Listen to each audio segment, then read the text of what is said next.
ವಿಶ್ವಗುರು ಬಸವಣ್ಣನವರ 892ನೆಯ ಜಯಂತಿಯ ಅಂಗವಾಗಿ ಯಾದಗಿರಿ ಜಿಲ್ಲೆಯ ಸುರಪುರ ತಾಲೂಕಿನ ಪೇಟ ಅಮ್ಮಾಪುರ ಗ್ರಾಮದಲ್ಲಿ ಇಂದು ತಾಲೂಕು ವೀರಶೈವ ಸಮಿತಿ ಸಂಚಾಲಿತ ಬಸವೇಶ್ವರ ಯುವಕ ಸಂಘದ ಸಹಯೋಗದಲ್ಲಿ ಬಸವಣ್ಣನವರ ಭಾವಚಿತ್ರಕ್ಕೆ ಪುಷ್ಪ ನಮನ ಸಲ್ಲಿಸುವುದರ ಮೂಲಕ ಜಯಂತಿಯನ್ನು ಆಚರಿಸಲಾಯಿತು.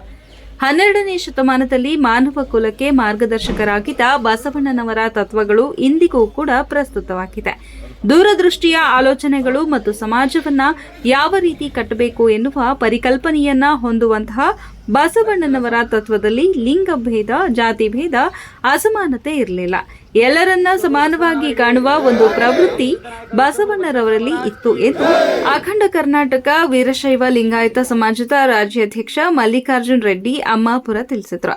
ಈ ಸಂದರ್ಭದಲ್ಲಿ ಶರಣಪ್ಪ ಸಾಹುಕಾರ್ ಕಂಗಳ, ಆನಂದ ಸ್ವಾಮಿ ಮಲ್ಲು ಹೂಗಾರ್, ಶರಣಪ್ಪ ಹಡಪದ, ನಿಂಗರೆಡ್ಡಿ ಕೋಳಿಹಾಳ, ಮುದ್ಗಪ್ಪ ಕೋಳಿಹಾಳ, ಚಿನ್ಮಯ ಸ್ವಾಮಿ, ರಘು ಪತ್ತಾರ, ಗುರುಪಾದಪ್ಪ ಬೇವಿನಗಿಡ, ವೆಂಕಟೇಶ್ ಗೌಡ ಗುತ್ತೇದಾರ್, ಆನಂದ ಪತ್ತಾರ್, ಸೋಮಣ್ಣ ಕೋಳಿಹಾಳ, ವೆಂಕಟೇಶ್ ರಾವೂರ ಅನೇಕರು ಪಾಲ್ಗೊಂಡಿದ್ರು.